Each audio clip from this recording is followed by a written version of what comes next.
Ben, you have quite a musical background, ranging from musical theatre to drumming past to the Eurovision Song Contest. Was that part of the appeal of killing Bono, that you'd get to express some of that musical talent? I think so. I mean, I think when I was a teenager, I was doing Sinatra tribute concerts at school. I was playing drums in a jazz band. I was doing these soul gigs, and when I finished school, I put together like a function band with like some of the teachers from my school, and we were singing at graduation things just to make a bit of money and stuff. So yeah, I've always loved music. I was sort of raised on kind of 70s and 80s rock that my dad was playing in the house. You know, the Stones, Beatles, The Who. You know, and all that kind of stuff, really. So yeah, it was definitely I've definitely got that in there somewhere. I think secretly also every film star wants to be like a rock star. Wants to get the leather trousers on and do some lunges and squeal. So this is a role you couldn't say no to then. Basically, yeah. But I was also very keen to do something completely different to the Narnia films and sort of the period stuff I've done. And I wanted to play, you know, someone a bit more self-deprecating, a little bit kind of, you know, I wanted to get into doing some comedy as well, because I knew, you know, I've always had a passion for it. Would you do a full-on musical if the right one came along? Yeah, absolutely. Yeah. Definitely I would. But it would have to be something kind of new and interesting rather than something that had been done before, because I think it's always exciting to explore new stuff. Yeah. You play in Killing Bono, you play Neil McCormick, a character who we change your minds a lot about during the film. Yeah. Was that a tough balance to get right? It was. I mean, I think when you play any character, no matter how flawed or how vicious or evil or, you know, how bad his intentions, you side with that character and you want to see the best in them. So I always saw the best in Neil. I always saw just someone who was passionate and enthusiastic and wanted, you know, the best for him, and wanted to do it his own way with his family, and wanted to kind of, you know, get there on his own and all that. Yeah. Whereas actually he just couldn't get out of his own way, and he's got a good heart. He's just a plonker, and he just, you know, he tries so hard. But it's, you know, ultimately it's a story about failure. Not everyone becomes a rock star or a film star or a TV chef or a sculptor or, you know. Yeah.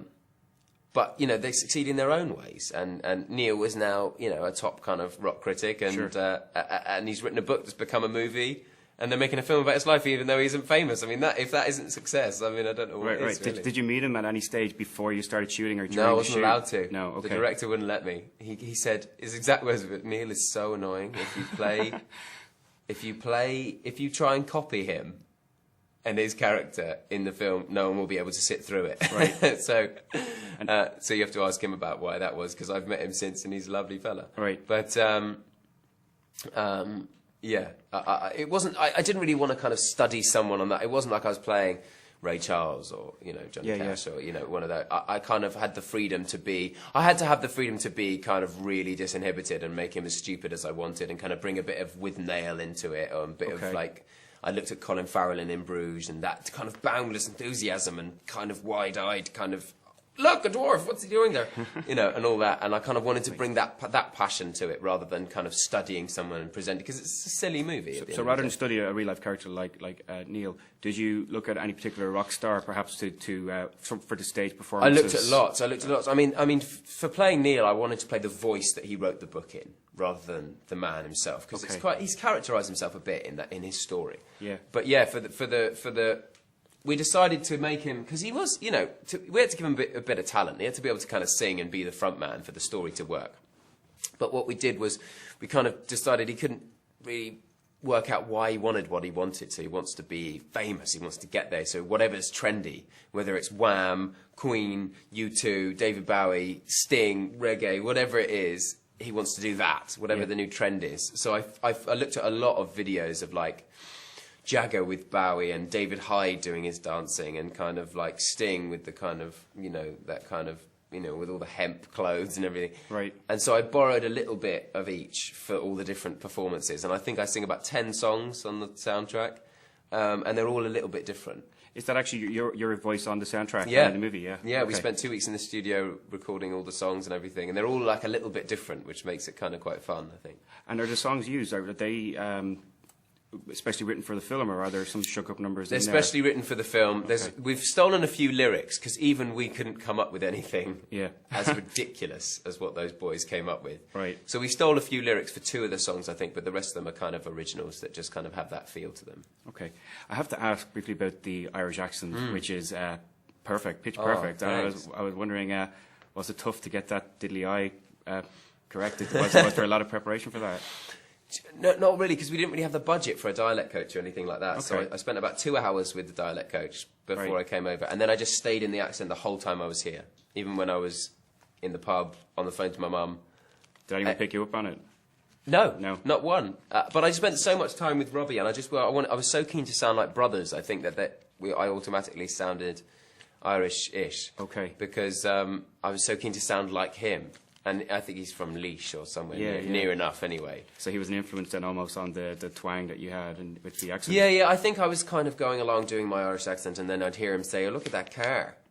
Car? That doesn't sound real," but it is. So I just kind of went with it, really. And did you audition with an Irish accent, or...? I did. It's not quite as solid as it is in the film, in the audition tape, which I still have. But and what's really sweet about that tape is that there's an actor called Will Poulter who's in Son of Rambo. He's the lead kid in that. Right, yeah.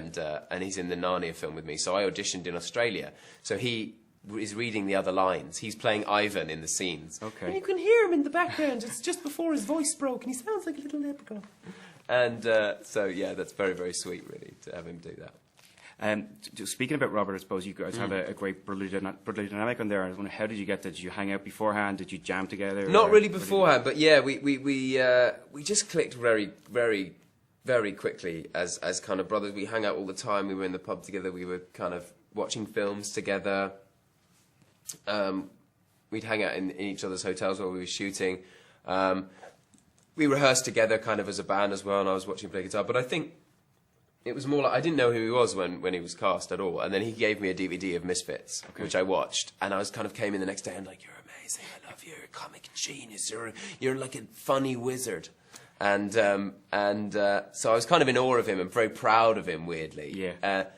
But I think that's what I have a little brother, and there's no one you're more proud of, when they do something good. But also they can irritate you in 5 seconds, which he also managed to do. Okay, so we juggled it. But I get along with him like a house on fire, and I can't talk to him now, not in the accent though. Even when he's on the phone. In the Irish accent? Yeah. If I see his face, I'm automatically like this. What's the crack? I can't talk to him in my own voice because I think he still thinks I'm Irish, so I don't want to disillusion him. Break his heart. Yeah. Don't tell him about Santa either, because he will be upset. Do I have time to ask really quickly about Narnia movies anymore being made, or? I think they are possibly going to make another one, but I think they might go back to do The Horse and His Boy, which they might go and do that next. So I don't know exactly what they're doing, but I think I'm probably out of it for the moment anyway. But you never know, because the White Witch wasn't in the last 2 books, but she managed to be in the film. So you never know where I might have a little cameo here and there. Fantastic. Thank you very much. My pleasure. Thanks a lot.